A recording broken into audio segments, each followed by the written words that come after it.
Rob Diamond, diretor americano que produz seus próprios filmes que têm histórias inspiradoras e fantásticas com uma mensagem poderosa. Vamos ver o que ele tem a nos dizer. Olá pessoal do YouTube, como vai vocês? Eu estou aqui com Rob Diamond. Thank you so much, Rob, for being here. And Rob, from a young age, you chose to pursue a career as a filmmaker. What first Yeah. sparked your passion for cinema come about? Well, it started at a young age. I've always loved movies. I love movies. I love the way they make me feel. I love dramas moving me to really emotional depths and comedies that made me laugh. So um, I'm a storyteller first, and my chosen field of how I tell my stories is film. So I love stories and I love film, and so it made sense. But I didn't realize. I didn't start out wanting to be a filmmaker. I'm from Southern California and I grew up surfing. I grew up on the beach, and I was 17. I was coming out of the water one day, and the seas parted and there was a bunch of suits, and they were from Coca-Cola, and they had picked me out of a crowd to do a commercial for Coca-Cola. It was kind of a summer love story, a guy and a girl walking hand in hand to the pier and drinking Coca-Cola, and I immediately fell in love with the process. So from there I got into print work really quickly. I traveled around the world, did a lot of work in LA, a lot of work in Japan, and I seemed to book a lot of commercials. So I was in front of the camera a lot, and I ended up training in acting. I did a film with Mickey Rooney in the '90s, and after that, I just had aspirations to write, direct, and produce, and so I wrote my first script in like a week. And this was back in 1997. This was before anybody even really knew what independent film was. You know, insiders did, but the rest of the world didn't. I just like, I'm going to make my own film. So I wrote a script, raised $30,000, and I filmed it in 3 different states. And that's how I started my career. It was a terrible film, but I learned so much Oh my doing God. it. I learned by the art of doing, and so I've been very blessed. I've refined my craft over the years, and I've been fortunate to make I think upwards of 30 feature films now, because I'm relentless. I don't stop, and I have a voice and I have a vision for the stories I want to tell. And I've made my home in Utah. I'm from California, but Utah is a wonderful market. There's a lot of film production here, and it's a beautiful place to film. So anyway, that's a little bit about me. So I have my own production company called Rob Diamond Films, and I write, direct, and produce, and I distribute my films. They get all over the world. And your director films from different genres, but many Yes, of them shares themes of hope, faith, forgiveness, and redemption. What yes, inspiration you to the most when you creating this kind of stories? yeah. Well, I do. I've made films in a lot of different genres, but my favorite genre is really the hope, forgiveness, redemption-driven stories that people might call faith-based. Um, I It's just who I am. I've always loved stories that give people second chances, people who go through hardships, because I've made a lot of mistakes in my life, and the people I love in my life have made a lot of mistakes, and I found forgiveness is very healing and very hopeful. And so for some reason, I'm driven to those stories of redemption, and I keep going back to those. And when I want to tell a story, how I come about it is I just listen. I'm just quiet, and I just listen for the universe or God or whatever you want to say, speak to me. And usually a film is downloaded to me. And at that point, I just have to take the time and write it. So I have to find the story first, and then I write the script, and I create budgets, and I raise money, and I go into pre-production, production, and I go all the way through post-production and distribution. I call it from concept to screen. And I've learned to identify the importance of all those steps as a filmmaker. And I think a lot of filmmakers, they get lost somewhere in that process. and it gets discouraging for them. So what I try to do is just begin with the end in mind and take one step at a time. And I've been very fortunate to make some films that have gotten some recognition around the globe, right? Because I think it touches people. When a movie touches people, they remember it, because people in life, they remember you most by the way that you make them feel. So if you make a movie that moves them, they will remember it, they will watch it again, and they will tell other people about it. And those are the stories that I'm interested in. And your films has a strong Christian message while still touching audience from different backgrounds and beliefs. When you are Yes. writing or directing a film, what is the most important message you hope viewers take away? Well, I think the most important message is I'm trying to share messages of the triumph of the human spirit. So messages that we all can relate to as humans. It doesn't matter if you believe or you don't believe, if you're Christian or if you're Muslim, it doesn't matter. The theme in them is human messages. That's why I think, even though I've made some successful faith-based films, other religious people or non-faith-based people are drawn to them, because these are human truths that we can all relate to, right? And so it's not that I go out and try to convert anybody into any belief of mine. I just want to share messages that I feel have hope through sometimes dark times, because I believe that no matter what we go through, there's always a light at the end of the tunnel. And that's important for me in my films, that people, even though it's been a tough journey sometimes of sickness or trouble or conflict or death, that it's going to be okay in the end, that there's hope. And I want to shed some light into the world, some goodness. And so that's what inspires me, and that's the messages that I'm hoping that people get out of my films. Is one, I hope they're entertained, and two, I hope that there's some sort of enlightening process in the movie, when they watch my movies. And your granddaughter, Scarlett Diamond, has appeared Yes. in Lucy Simmers and the Prince of Peace. That's a movie I Yes, like she's so much. she's a fantastic actor. She's been in about my films. She just released another big one that I directed called Forgiveness Girl, that's gone viral. You should watch it. And then she's got another one called Gabriella. She's around here somewhere. Scarlett. She's here right now. Oh, nice. Hey, Scarlett. I don't know where she went. If she comes in, I'll get her. But yeah, she's my granddaughter, and she takes her acting very seriously. As a matter of fact, she started writing now. She's working on her first screenplay, because she wants to write scripts and she wants to direct as well. She just did another one that I did. Forgiveness Girl just came out everywhere. You should watch Yeah. it. You'll love it. It's gone viral. And then another one that I just finished. It won a big film festival called Gabriella, that she stars in. So that will come out later this year or early next year. It's a fantastic, because and when what was to directing your granddaughter? What was it like? It was, well, it's hard to pinpoint how important she is to me. We've just always had a special relationship, and it kind of happened by not accident, because I don't think there's accidents. She was only like 2 years old, and I needed a little girl, a father carrying a little girl in a scene in a movie called Our Father's Keeper. I think she was 2 or 3. And I gave her signs, and she did it. And everybody in the film set kind of stopped and go, whoa, what just happened? She was so natural and so effortless that I'm like, okay, there's something special here. Not just because she's my granddaughter, but she was effortless in front of the camera. She's so honest, so believable, so heartwarming, that's when I decided to write the script Lucy Shimmer. She was only 4 years old when she started that movie. The character was 5, but Scarlett was only 4. And so the person that you see in those movies is the same person in real life. She's loving, kind, unjudgmental. And so that's why people respond to her, because what they're seeing is real. It's not fake. And what did the idea to do to Lucy Shimmers and the Prince of Peace? Where did I get the idea? Yes. Hey, Scarlett, come here, hon.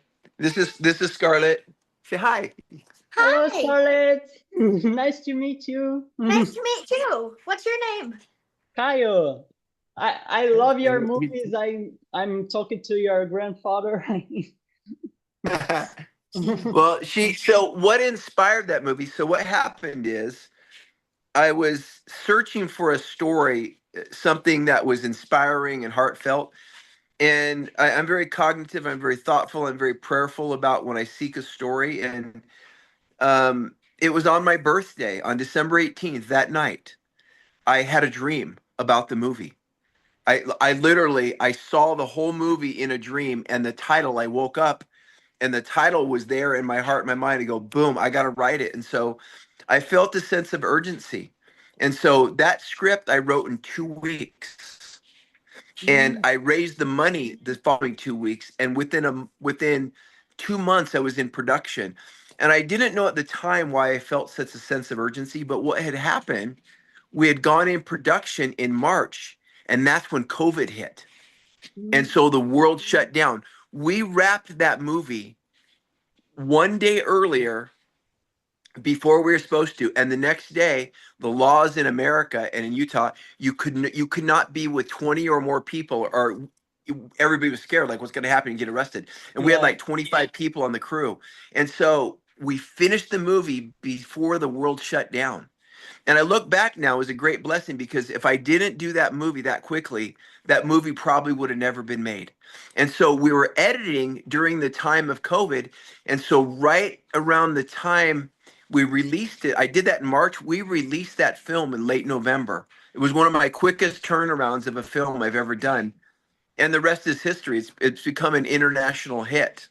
I get messages from people all over the world continually, and it just keeps building steam. Usually films do their best the first 2 years. This film is doing better than it's ever been 5 years later. So Yes. that's kind of the backstory. It started with a dream. Yeah, and that film is fantastic. It's really emotional. And like Forgiveness Grow, that is on Netflix now. And forgiveness Yeah. is one of the central themes of the story. And Yes. why do you think this message reminds us so important in today's world? Well, because I think, for me at least, I can't speak for everybody, but I think we all need forgiveness. And we need forgiveness for the hurts that we've caused. But we also need to be reminded that if we need forgiveness, that means we need to forgive other people. So I think it's twofold. I think it's both sides. So I think we could all relate to those themes of I need forgiveness, and therefore I need to forgive. And so I think again, that's a human. That's human. That's just not faith. That's who we are, it, as humans. We're flawed. And I think when we give grace to each other and love and kindness and forgiveness, that those are healing aspects of our life, and life has more meaning and purpose. So that's why I think, and that's why I continue to go back to those themes of healing and redemption and forgiveness. I just directed another one a couple months ago called Man of Grief. I played the lead in it. I wrote, directed, produced, and I played the lead in it. And it's about a guy my age in his 60s who has lost everything. He's homeless. He's alone. He's an alcoholic, and he's Oh, desperately seeking forgiveness from his son. And again, it's the same theme in it with a different backdrop and different characters. So that will come out next year. It's called Man of Grief. oh, nice. That next year, so I would Yeah, man, like to man of watch. yeah, and Scarlett's in it. Scarlett actually, it's the first time we've been in front of the camera together. She plays my granddaughter in the movie. Oh, that's nice. That's fantastic. And Yeah, I'm excited about it. And oh, that's fantastic.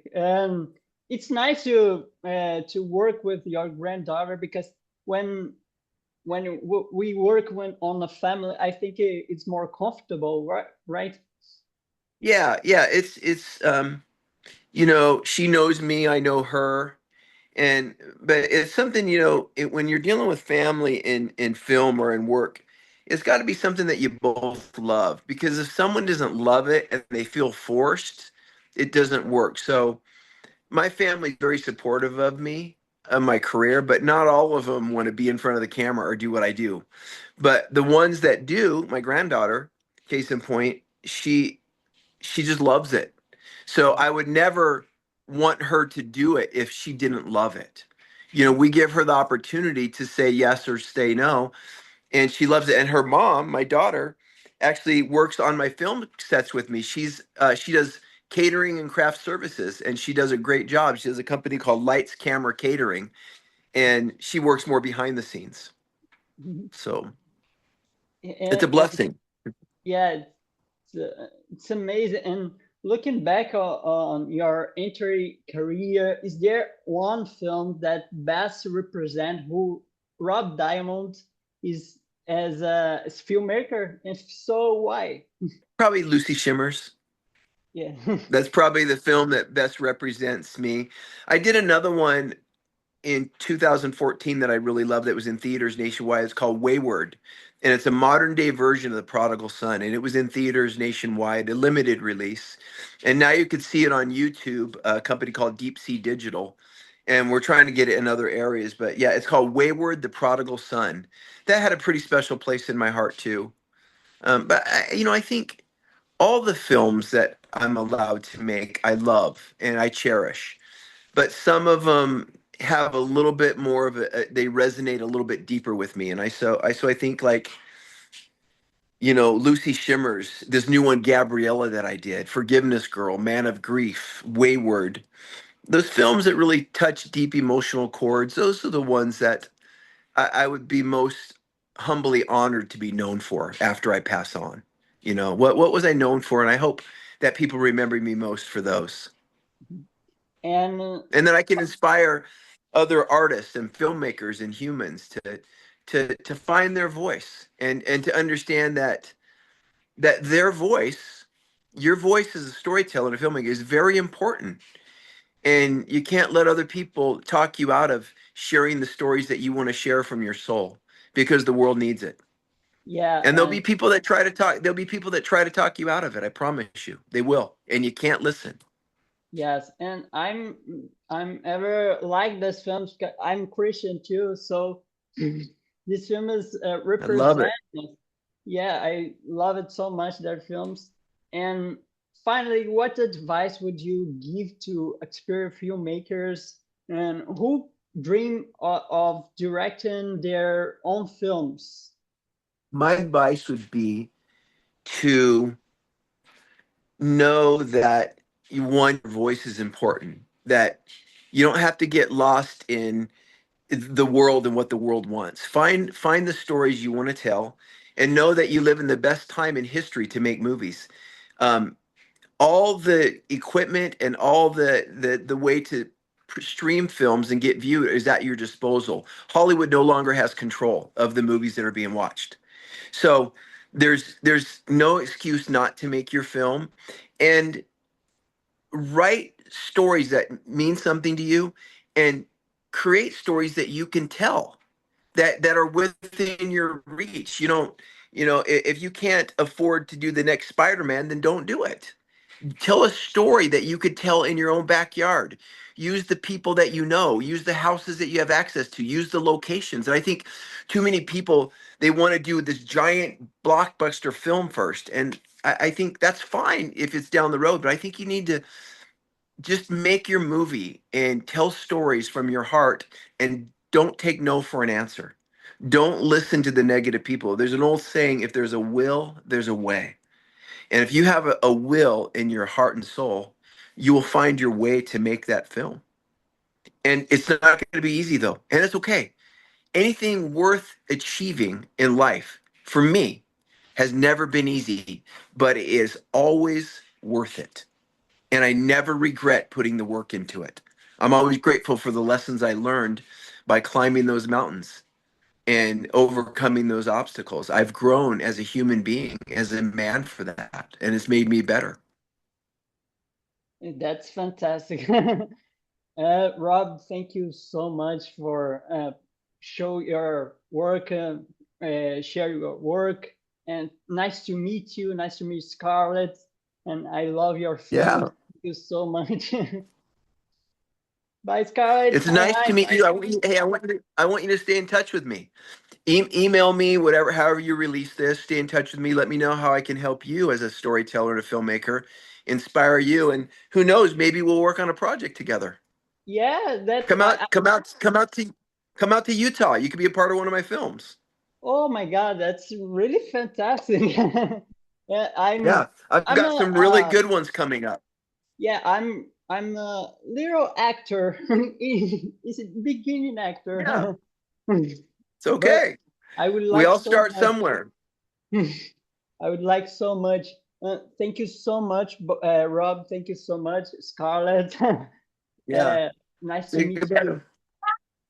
Bye bye. Yeah, God bless you. Email me, okay? Okay, thank you so much, Rob.